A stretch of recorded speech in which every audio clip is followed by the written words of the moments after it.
Light के बारे में हम बहुत कुछ जानते हैं, लेकिन ऐसा माना जाता है कि लाइट के बारे में इतना सब कुछ जानने के बाद भी हम अभी बहुत कुछ लाइट के बारे में नहीं जानते।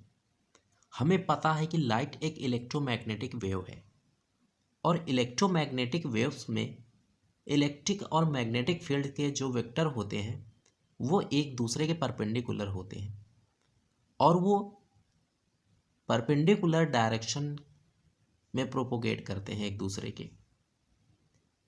ये जो आज के वीडियो में हम बात करने वाले हैं वो है पोलराइजेशन ऑफ लाइट। तो पोलराइजेशन ऑफ लाइट क्या होता है? एक अनपोलराइज्ड लाइट को पोलराइज्ड लाइट में बदलना, ये जो हमारा प्रोसेस होता है इसे हम कहते हैं पोलराइजेशन ऑफ लाइट। अब हम बात कर लेते हैं कि अनपोलराइज्ड लाइट क्या होती है और पोलराइज्ड लाइट क्या होती है। तो जो हमारा अनपोलराइज्ड लाइट होती है उसमें जो हमारे इलेक्ट्रिक फील्ड के वेक्टर्स होते हैं लाइट के, वो हर पॉसिबल डायरेक्शन में होते हैं। जैसे कि हम यहाँ देख सकते हैं, ये हमारी लाइट है, इसके जो इलेक्ट्रिक फील्ड के वेक्टर्स हैं वो हर पॉसिबल डायरेक्शन में हैं हमारे। इसको हम यहाँ से भी समझ सकते हैं कि अगर ये हमारा direction of propagation of light है तो इस वेव में जो लाइट का डायरेक्शन ऑफ प्रोपोगेशन है इलेक्ट्रिक फील्ड वेक्टर का वो इस तरह से है, वहीं दूसरी वेव में कुछ इस डायरेक्शन में है, लेकिन ये डायरेक्शन ऑफ प्रोपोगेशन के परपेंडिकुलर ही होंगे। तो इन दोनों को जब हम ऐड कर देते हैं एक ही वेव में बनाए तो ये कुछ इस तरह से बनेगा कि ये डायरेक्शन ऑफ प्रोपोगेशन के वाई एक्सिस में भी है और एक्स एक्सिस में भी है। तो ये हमारी होती है अनपोलराइज्ड लाइट, जिसको हम इस तरह से शो कर सकते हैं। वहीं इस लाइट को ये जो हर पॉसिबल डायरेक्शन में इलेक्ट्रिक फील्ड वेक्टर हैं इनको किसी एक पार्टिकुलर डायरेक्शन में हम कन्वर्ट कर दें तो ये पोलराइज्ड लाइट हो जाएगी और ये जो प्रोसेस हमारा होगा ये कहलाता है पोलराइजेशन ऑफ लाइट। तो हमने देखा कि अनपोलराइज्ड लाइट ऐसी लाइट होती है जिसमें इलेक्ट्रिक फील्ड का वेक्टर हर पॉसिबल डायरेक्शन में होता है। वहीं जो हमारी पोलराइज्ड लाइट होती है उसमें जो हमारे इलेक्ट्रिक फील्ड वेक्टर्स का वाइब्रेशन होता है वो किसी एक पार्टिकुलर डायरेक्शन में होता है लाइट के प्रोपोगेशन में। इसे हम पोलराइज्ड लाइट कहते हैं। इसको आप इस तरह से फिगर की हेल्प से समझ सकते हो कि मान लेते हैं ये हमारा डायरेक्शन ऑफ प्रोपोगेशन है, इसमें जो इलेक्ट्रिक फील्ड वेक्टर होंगे लाइट के वो सिर्फ वन डायरेक्शन में इसके परपेंडिकुलर में है। वहीं ये वाला अगर आप ले लो तो ये भी एक सिंगल डायरेक्शन में है, direction of propagation of wave के परपेंडिकुलर। बहुत सारे मेथड्स हैं हमारे पास जिससे हम अनपोलराइज्ड लाइट को पोलराइज्ड लाइट में बदल सकते हैं। जो हमारा फर्स्ट है प्रोसेस वो है हमारा by passing unpolarised light through Polaroid. अब ये पोलेरॉइड्स क्या होते हैं? जैसे हमारे टूरमैलिन क्रिस्टल्स हो गए, कैल्साइट क्रिस्टल्स हो गए। इन क्रिस्टल्स से हम अनपोलराइज्ड लाइट को पास कराकर पोलराइज्ड लाइट पा सकते हैं। जो हमारा सेकेंड प्रोसेस है वो है bye double refraction method. Double refraction method से भी हम अनपोलराइज्ड लाइट को पोलराइज्ड लाइट में कन्वर्ट कर सकते हैं। और थर्ड जो हमारा होगा वो हम देखेंगे bye reflection method. Reflection method से हम किस तरह से अनपोलराइज्ड लाइट को पोलराइज्ड लाइट में कन्वर्ट कर सकते हैं। तो सबसे पहले हम देखेंगे टूरमैलिन क्रिस्टल का यूज़ करके हम कैसे अनपोलराइज्ड लाइट को पोलराइज्ड लाइट में बदल सकते हैं। तो हमारा जो टूरमैलिन क्रिस्टल होता है वो एज अ पोलराइजर बिहेव करता है, जो कि अपने से किसी एक सिंगल डायरेक्शन में लाइट को पास होने देता है। इस फिगर की हेल्प से हम समझ सकते हैं। जैसे ये हमारा टूरमैलिन क्रिस्टल था, इधर से हमने अनपोलराइज्ड लाइट को इससे पास कराया। अनपोलराइज्ड लाइट का मतलब यहाँ क्या है कि उसके जो इलेक्ट्रिक फील्ड वेक्टर्स का डायरेक्शन है वो direction of propagation of wave के हर पॉसिबल डायरेक्शन में है, ऐसे भी है और पेज के इनसाइड भी है, ऐसे भी है और ऐसे भी है। तो ये जैसे ही टूरमैलीन क्रिस्टल से पास होती है तो ये सिर्फ उसको एक सिंगल डायरेक्शन में पास होने देता है अपने से, अदर डायरेक्शन की जो भी लाइट रेज होती हैं उनको ये एब्जॉर्ब कर लेता है। तो इस तरह से हमें अनपोलराइज्ड लाइट से पोलराइज्ड लाइट मिल गई यहाँ से। अब एक नोट है हमारा जो कि बहुत ही इम्पॉर्टेंट है, वो कहता है when originally unpolarised light is passed through a polariser the transmitted intensity is half of the original intensity. अब ये तो हमें समझ में आ ही जा रहा है कि यहाँ पास जो लाइट की इंटेंसिटी है वो ज़्यादा होगी और यहाँ जो हमें पोलराइज्ड लाइट मिलेगी उसकी इंटेंसिटी कम होगी, क्योंकि यहाँ कुछ पार्ट हमारे लाइट का ये टूरमैलीन क्रिस्टल एब्जॉर्ब कर लेता है, तो इस वजह से हमारी इंटेंसिटी जो होती है वो यहाँ आधी हमें मिलती है। अब हम बात करने वाले हैं experimental demonstration of transverse characteristics of light. अब हम एक एक्सपेरिमेंट डेमोन्स्ट्रेशन से लाइट का जो ट्रांसवर्स नेचर होता है उसको अब हम देखने वाले हैं। तो उसके लिए हम सबसे पहले सेटअप में अपने लेते हैं एक पोलराइज़र जो कि अनपोलराइज्ड लाइट को पोलराइज्ड लाइट में बदलता है। वहीं उसके आगे हम पुट करते हैं एक एनालाइज़र। एनालाइज़र क्या होता है?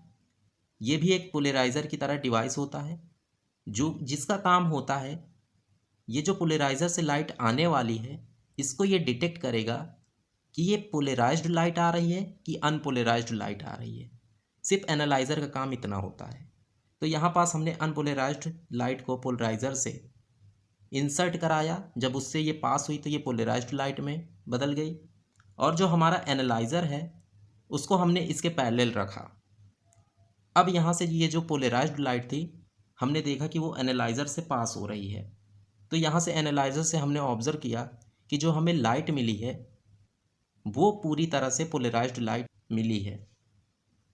वहीं अगर हम इस एनालाइज़र को रोटेट कर दें तो हमें क्या मिलेगा कि जो अनपोलराइज्ड लाइट हमारी पोलराइज़र से पोलराइज्ड हो रही थी, अगर उसको हम 90 डिग्री पे रख दें तो इस एनालाइज़र से कोई भी लाइट आगे पास नहीं होती है। ये हमारी पोलराइज्ड लाइट को भी पास नहीं होने देता है क्योंकि इसको हमने 90 डिग्री रोटेट कर दिया। तो ये था हमारा ट्रांसवर्स नेचर ऑफ लाइट का एक्सपेरिमेंटल डेमोन्स्ट्रेशन। अब ये जो दो फिगर हमने इससे पहले और ये वाला देखा है, इसी ऑब्जर्वेशन से एक हमारा इम्पॉर्टेंट लॉ बनता है जिसे हम लॉ ऑफ मेलस के नाम से जानते हैं। अब लॉ ऑफ मेलस क्या होता है ये हम देखने वाले हैं। तो इस फिगर में हमने देखा कि जब हमारा पोलराइज़र और एनालाइज़र दोनों एक दूसरे के पैरेलल रखे हुए थे तब हमारी जो लाइट की इंटेंसिटी थी वो हमें बराबर मिल रही थी। लेकिन सेकंड फिगर में हमने देखा कि जैसे जैसे हम इस एनालाइज़र को रोटेट कर देते हैं विद रिस्पेक्ट टू पोलराइज़र, वैसे वैसे हमारी इंटेंसिटी में चेंज होने लगता है। इसको हम सेकंड फिगर से अपने कुछ इस तरह से देख सकते हैं कि ये हमारा पोलराइज़र को हमने 90 डिग्री पे जैसे ही रोटेट कर दिया विद रिस्पेक्ट टू पोलराइज़र तो हमें कोई भी लाइट की इंटेंसिटी यहाँ नहीं मिल रही, हमारी इंटेंसिटी 0 हो गई। तो यही हमारा लॉ ऑफ मेलस कहता है। लॉ ऑफ मेलस कहता है when a beam of completely plane polarised light is incident on analyser. Plane polarised light जब एनालाइज़र पर इंसिडेंट होती है तो जो हमारा ट्रांसमिटेड लाइट होता है एनालाइज़र से उसकी जो इंटेंसिटी होती है वो डायरेक्टली प्रोपोर्शनल होती है square of cosine of angle between them. इन दोनों के बीच का जो एंगल होगा पोलराइज़र और एनालाइज़र के उसके कॉस के स्क्वायर का होगा। मतलब इंटेंसिटी इस डायरेक्टली प्रोपोर्शनल होगा पोलराइज़र और एनालाइज़र के बीच का जो एंगल होगा उसके कॉस के स्क्वायर के। अब इसको हम इस तरह से देख लेते हैं। इसके पहले वाले फिगर में जब हमने थीटा 0 डिग्री रखा, मतलब दोनों पोलराइज़र और एनालाइज़र पैरेलल थे, उस समय हमें इंटेंसिटी मैक्सिमम मिल रही थी। लेकिन इस केस में जैसे ही हमने ये यहाँ पास पोलराइज़र को एनालाइज़र के रिस्पेक्ट में 90 डिग्री कर दिया, तो हमें यहाँ कोई भी इंटेंसिटी नहीं मिल रही है, कोई भी लाइट हमें ऑब्जर्व नहीं हो रही है, तो यहाँ इंटेंसिटी हमारी 0 हो गई। यही हमारा लॉ ऑफ मेलस कहता है। तो इसको आप इस तरह से नोट कर सकते हो। अब हम बात करने वाले हैं polarisation of light by double refraction. हमने टूरमैलिन क्रिस्टल का यूज़ करके पोलराइजेशन ऑफ लाइट को देख लिया है। अब हम बात करेंगे डबल रिफ्रैक्शन मेथड से हम अनपोलराइज्ड लाइट को पोलराइज्ड लाइट में कैसे बदल सकते हैं। तो बात है सन 1969 की, जब एक डैनिश साइंटिस्ट इरेस्मक नाम के इस फिनोमिना को डिस्कवर किया था। उन्होंने बताया था कि जब भी कोई एक ऑर्डिनरी लाइट को कैल्साइट क्रिस्टल्स में इंसिडेंट किया जाता है, तब वो दो पार्ट में स्प्लिट हो जाती है। क्या दो पार्ट में स्प्लिट हो जाती है? ये जो हमारी ऑर्डिनरी लाइट, जिसे आप अनपोलराइज्ड लाइट के नाम से जानते हो। फिर से मैं रिपीट करता हूँ, इन्होंने बताया कि जब हमारी अनपोलराइज्ड लाइट को कैल्साइट क्रिस्टल से पास कराया जाता है, तो वो दो पार्ट में स्प्लिट हो जाती है। एक हमारी जो रे मिलती है वो होती है ई रे, जिसको हम एक्स्ट्रा ऑर्डिनरी रे बोलते हैं, और जो सेकंड हमारी रे होती है वो होती है ओ रे, जिसको हम ऑर्डिनरी रे के नाम से जानते हैं। ये जो एक अनपोलराइज्ड लाइट को रिफ्रैक्शन प्रोसेस से टू पार्ट्स में स्प्लिट हो जाना या टू रेज में स्प्लिट हो जाना, इसी फिनोमिना को हम कहते हैं डबल रिफ्रैक्शन। अब इसको हम फिगर से इस तरह से समझ सकते हैं कि ये हम जो हमारा था ये कैल्साइट क्रिस्टल है, इस तरह से रखा हुआ है। जैसे ही यहाँ से अनपोलराइज्ड लाइट को हम इस पे इंसिडेंट कराते हैं, तो एक पार्ट इसका रिफ्रैक्ट होके ऐसे चला जाता है जो ओ रे होता है, ऑर्डिनरी रे, और वहीं दूसरा इसका जो पार्ट होता है वो एक्स्ट्रा ऑर्डिनरी रे के फॉर्म में स्प्लिट हो जाता है। और ये जो दोनों रे हमें मिलती हैं, ये पूरी तरह से कंप्लीटली पोलराइज्ड लाइट हमें मिलती है। अब हम बात कर लेते हैं ओ रे और ई रे के बारे में। जो हमारी ऑर्डिनरी रे ओ रे होती है, वो स्नेल्स लॉ को फॉलो करती है। स्नेल्स लॉ क्या होता है ये आपने रे ऑप्टिक्स में पढ़ लिया होगा। वहीं जो हमारी एक्स्ट्रा ऑर्डिनरी रे होती है ई रे, वो हमारे स्नेल्स लॉ को फॉलो नहीं करती। ये यहाँ से आपको एमसीक्यूज टाइप में क्वेश्चन पुटअप किया जा सकता है। तो I hope polarisation of light by double refraction method भी आपको बिल्कुल इजी मेथड से क्लियर हो गया होगा। अब हम एक और इम्पॉर्टेंट टॉपिक जो कि हमारा पोलराइजेशन ऑफ लाइट से रिलेटेड है, उसको हम जान लेते हैं। तो अब हम बात करने वाले हैं ब्रीविस्टर्स लॉ के बारे में। ब्रीविस्टर लॉ को जानने से पहले हम एक इम्पॉर्टेंट टर्म्स के बारे में जान लेते हैं जो इसमें यूज़ होने वाला है, और वो इम्पॉर्टेंट टर्म है हमारा एंगल ऑफ पोलराइजेशन, जिसको हम आईपी से डिनोट करते हैं। तो ये जो एंगल ऑफ पोलराइजेशन होता है, ये एक एंगल होता है जिस पर कोई भी अनपोलराइज्ड लाइट किसी भी नॉन मेटेलिक सरफेस में इंसिडेंट होती है, तो वो जो उसका रेडिएशन होता है रिफ्लेक्टेड, वो पूरी तरह से पोलराइज्ड हो जाए। या इसको आप इस तरह से भी समझ सकते हो कि ये जो एंगल ऑफ पोलराइजेशन एक ऐसा एंगल होता है जब कोई भी अनपोलराइज्ड लाइट इस एंगल से किसी भी नॉन मेटेलिक सरफेस पे इंसिडेंट होती है, तो उसका जब रिफ्लेक्शन होता है तो हमें ज़्यादा से ज़्यादा पोलराइज्ड लाइट वहाँ से मिल सके। ये हमारा एंगल ऑफ पोलराइजेशन होता है। अब क्योंकि इस फिनोमिना को सबसे पहले ऑब्जर्व किया था ब्रीविस्टर ने, तो इसको ब्रीविस्टर एंगल के नाम से भी हम जानते हैं। अब हम देखते हैं ये ब्रीविस्टर लॉ है क्या। तो ये हमारा है when unpolarised light is incident at an angle of polarisation. जो हमारी अनपोलराइज्ड लाइट होती है जब उसे एंगल ऑफ पोलराइजेशन से, जो कि आईपी है, उससे एयर से किसी भी मीडियम के रिफ्रैक्टिव इंडेक्स जिसका म्यू है उससे ये रिफ्लेक्ट होता है, तब हमारा वो पूरी तरह से हमें प्लेन पोलराइज्ड लाइट मिलती है। तो इसको हम इस फिगर से समझ सकते हैं। तो जो हमारा ये यहाँ से हमें अनपोलराइज्ड लाइट थी, इसको जैसे ही हमने एंगल ऑफ पोलराइजेशन से किसी नॉन मेटेलिक सरफेस में इंसिडेंट कराया, तो जो हमारी रिफ्लेक्टेड लाइट हमें मिलती है वो हमारी पूरी तरह से प्लेन पोलराइज्ड मिलती है। ये कब हमें प्लेन पोलराइज्ड लाइट मिलेगी? जब हमारा अनपोलराइज्ड लाइट को हम एंगल ऑफ पोलराइजेशन से इंसिडेंट कराएंगे। तो यहाँ से हमारा जो ब्रीविस्टल लॉ निकल के आता है वो हमारा निकल के आता है म्यू बराबर tan IP। म्यू क्या है?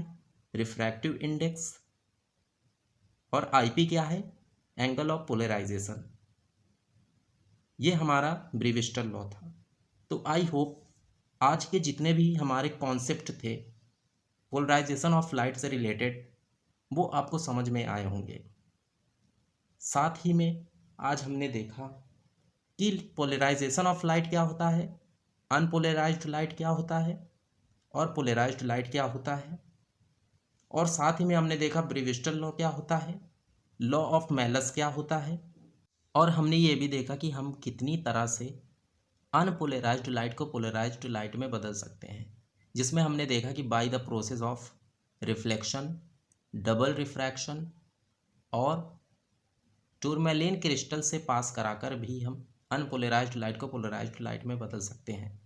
अगर आपको वीडियो पसंद आया हो तो इसे लाइक कर दीजिएगा और अपने दोस्तों के साथ शेयर ज़रूर करिएगा।